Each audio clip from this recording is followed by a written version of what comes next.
ರುದ್ರನಾಗಿ ರಣರಂಗ ಧೀರನಾಗಿ ರಾಜೀವ ನೇತ್ರನಾಗಿ ರಘುವಂಶ ನಾಥನಾಗಿ ಕಾರುಣ್ಯ ರೂಪನಾಗಿ ಕರುಣಾಕರನಾಗಿ ಧರೆಯನ್ನು ಉದ್ಧರಿಸಬೇಕಾದಂತಹ ನೀನು ಕೇವಲ ನರರಂತೆ ಕಣ್ಣೀರನ್ನು ಹಾಕ್ತಾ ಇದ್ದೆ ಸ್ವಾಮಿ. ಅದಕ್ಕಿಂತ ಹೆಚ್ಚು ನಾನೇನನ್ನು ಮಾಡಬಲ್ಲೆ ಹೇಳು ಪ್ರಭು.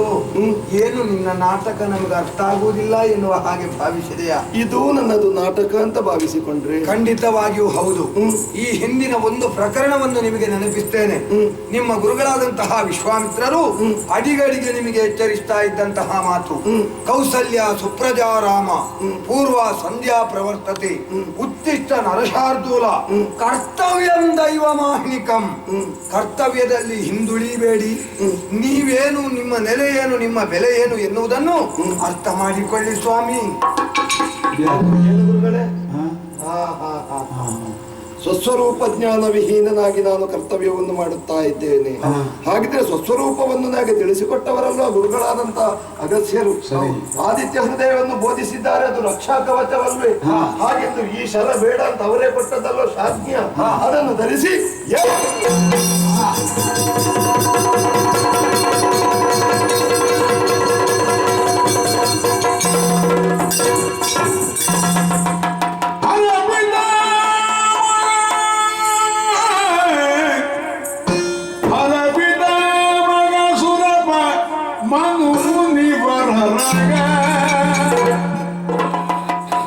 ಬ್ರಹ್ಮಾಂಡ ಕೋಟಿಯ ಧರಿಸಿರುವ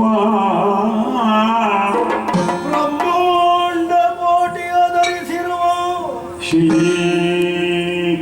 ವಿಮಲ ಮೂರ್ತಿಯ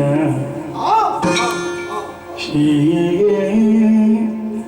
ವಿಮಲ ಮೂರ್ತಿಯ ಕಂಡನ ಸುರೇಂದ್ರ ಕಂಡನ ಸುರೇಂದ್ರ ಕಂಡ ಅಸುರ ಇಂದ್ರ ಕಂಡ ಕಂಡ ದಶವದನ ಕೋದಂಡ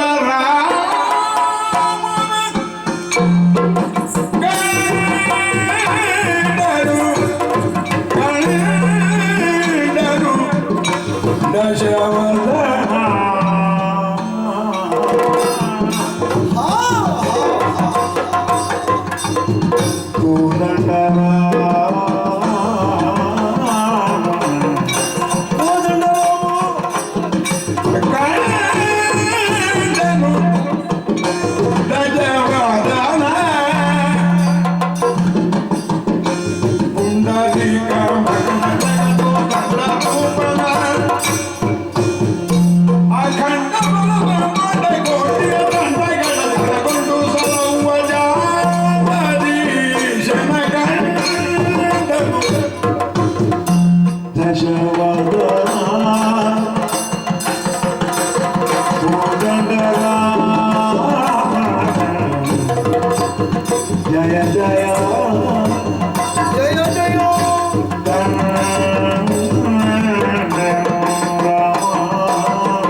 ಶ್ರೀ ವಿಮಲ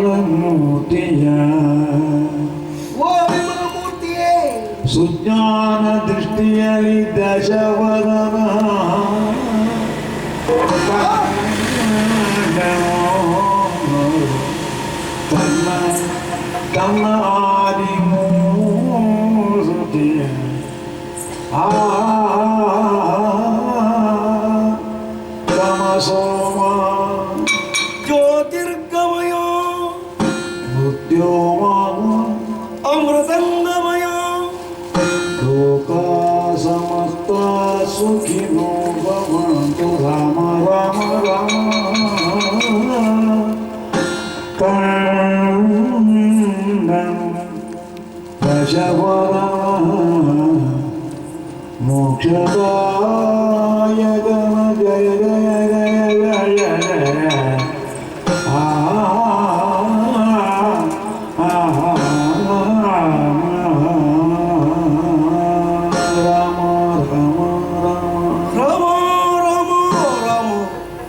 ಶಾಂತಂ ಶಾಶ್ವತಮಪ್ರಮೇಯವರ್ಗಂ ಗೀರ್ವಾಣ ಶಾಂತಿಪ್ರದಂ ಪ್ರಮೇಶಾಣ ಪಣೀಂದ್ರ ಸೇವ್ಯ ವರ್ಷಂ ವೇದಾಂತ ವೇದ್ಯ ಕೋದಂಡರಾಮ ಕೋದಂಡರಾಮ ವೇದಂಡ ಪ್ರಿಯಹರ ಕೋದಂಡರಾಮ ಜಯ ರಘುವೀರ ಜಗದೇಕ ಶೂರ ಭೇದ ನಿವಾರ ಭಕ್ತವಂದಾರ ದಶರಥ ಪುತ್ರ ಧರ್ಮ ಚರಿತ್ರ ವಸುಧಾ ಕಳತ್ರ ವಾರಿಗ ನೇತ್ರ ಧರ್ಮದ ಬೇರಾಗಿ ಆನಂದದ ತೇರಾಗಿ ಮಹಿಮೆಯ ಬೇರಾಗಿ ಶರಣದ ಸೂರಾಗಿ ದಾಹದ ನೀರಾಗಿ ಪತಿತರ ಪಾವನ ಮಾರ್ಗದ ಏರಾಗಿ ಕಂಡು ಬಂದೆಯ ಪ್ರಭು ಅನಂತ ಕೋಟಿ ಬ್ರಹ್ಮಾಂಡಗಳನ್ನು ಮೈಯಲ್ಲೇ ಧರಿಸಿಕೊಂಡಿರುವಂತಹ ವಿಮಲ ಮೂರ್ತಿ ವಿಶ್ವಂಬರನೇ ರಾವಣನ ಕಣ್ಣುಗಳಿಗೆ ಗೋಚರನಾದೆಯ ಪ್ರಭು. ನಮ್ಮಮ್ಮ ಆತ್ಮಲಿಂಗವನ್ನು ಕೇಳಿದಾಗ ತಾಯಿಗೆ ಲಿಂಗವನ್ನು ತೋರಿಸಬೇಕು ಎನ್ನುವಂತಹ ಉದ್ದೇಶದಲ್ಲಿ ಒಂದು ಸಲ ಕಣ್ಣೀರಿಳಿಸಿದ್ದೆ ಸ್ವಾಮಿ ನನ್ನ ಬದುಕಿನಲ್ಲಿ. ಮತ್ತೊಂದು ಸಲ ಕಣ್ಣೀರು ಬಂದಿದೆ ಅಂತಾದ್ರೆ ನಿನ್ನ ಈ ರೂಪವನ್ನು ಕಂಡು. ಇದು ನನ್ನ ದುಃಖದ ಕಣ್ಣೀರಲ್ಲ, ನನ್ನ ಸಂತೋಷದ ಕಣ್ಣೀರು. ಆತ್ಮಾನಂದ ತುಂದಿಲಾಂತಕರ್ಣನಾಗಿದ್ದೇನೆ ರಾಮ. ನಿನ್ನ ಮೈಯಲ್ಲಿ ನಾನು ವೈಕುಂಠವನ್ನು ಕಾಡ್ತಿದ್ದೇನೆ ಪ್ರಭು. ಅಲ್ಲಿ ವೈಕುಂಠ ಉಂಟು, ಇಲ್ಲಿ ರಾವಣ ಇದ್ದಾನೆ, ಅಲ್ಲಿರಬೇಕಾದವ ಇಲ್ಲಿದ್ದಾನೆ. ಬಹಳ ದೂರ ಇದ್ದೇನೆ ನಾನು. ಸಿಂಧು ಸ್ವರೂಪನಾದಂತಹ ನಿನ್ನನ್ನು ಸೇರುವುದಕ್ಕೆ ಹಾತೊರೆಯುವಂತಹ ಬಿಂದು ನಾನು ಪ್ರಭು. ಜಗದೇಕ ಶೂರನಾಗಿ ರಣರಂಗ ಧೀರನಾಗಿ ಭೀಮಪರಾಕ್ರಮಿಯಾಗಿ ಕಂಡುಕೊಂಡಂತಹ ನಿನ್ನನ್ನು ಹೇಗೆಂದು ಹೊಗಳಲಿ, ಏನೆಂದು ಹಾಡಲಿ, ಏನೆಂದು ನುಡಿಸಲಿ ಪ್ರಭು. ಶಬ್ದ ಭಂಡಾರಕ್ಕೆ ದಾರಿದ್ರ್ಯ ಬರ್ತಾ ಉಂಟು. ಜಯ ಕರ ಮುಗಿದು ತಲೆಯನ್ನು ಬಗ್ಗಿಸಿ ನಿನ್ನ ವಿಶ್ವವಿರೋಧ ಸ್ವರೂಪವನ್ನು ಕಂಡಲ್ಲಿಗೆ ರಾವಣನ ಜನ್ಮ ಸಾರ್ಥಕ ಪ್ರಭು. ಹರಿದ ಬಟ್ಟೆಯನ್ನು ಕಟ್ಟಿ ಮರದ ಬೇರಿನಲ್ಲಿ ನಮ್ಮನ್ನು ನೇತಾಡಿಸ್ತಿದ್ದಳಂತೆ ನಮ್ಮಮ್ಮ.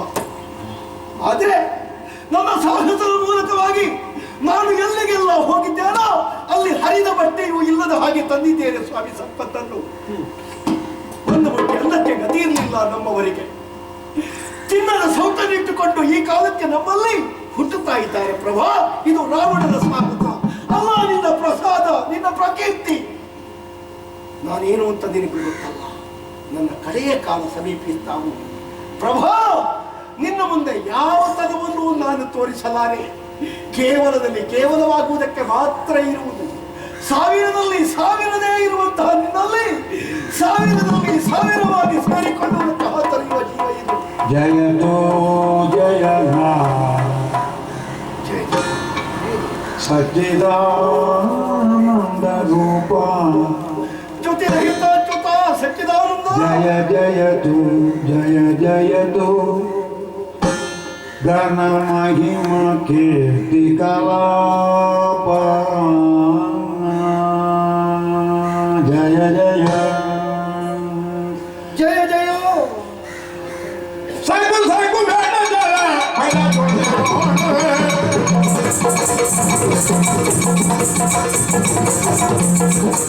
ಇನ್ನಾರು ಪಡೆಯ ನೋಡೆ ಸುಮನ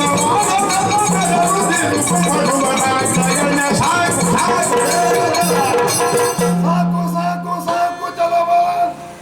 ಇನ್ನೂ ಬೇಕೇ ನಿನಗೆ ಛಲ? ಸಾಧನೆಯ ಮೂಲಕವಾಗಿ ಎಷ್ಟು ಎತ್ತರವನ್ನು ಏರಬಹುದೋ ಅಷ್ಟು ಎತ್ತರವನ್ನು ಏರಿದವ ನೀನು. ಸವಯವ ರಾವಣ ಲೋಕರಾವಣ ಅನ್ನುವ ಹಾಗೆ ನೆಗಳತೆಯನ್ನು ಬೆಳೆದವ ನೀನು. ಎಷ್ಟು ಎತ್ತರಕ್ಕೆ ಏರಿದರೆ ಏನಾಯಿತಂತೆ? ಕೇವಲ ಹೆಣ್ಣಿನದ್ದಾದಂತ ಬಯಕೆಯಿಂದಲಾಗಿ ಇಳಿಯಬಾರದ ಪ್ರಪಾತಕ್ಕೆ ಇಳಿದಿದ್ದೀಯ ರಾವಣ. ಇನ್ನಾದರೂ ಸಾರಿ ಹೇಳ್ತಾ ಇದ್ದೇನೆ, ಸ್ವಸ್ವರೂಪ ಜ್ಞಾನ ವಿಹೀನನಾಗಿ ವ್ಯವಹರಿಸಬೇಡ. ಸ್ವಸ್ವರೂಪ ಜ್ಞಾನ ಇದ್ದವನಂತೆ ವ್ಯವಹರಿಸು. ನನ್ನ ಮಡದಿಯಾದ ಸೀತೆಯನ್ನು ತಂದೊಪ್ಪಿಸು, ಪ್ರಾಣ ರಕ್ಷಣೆ ಕೊಡುತ್ತೇನೆ.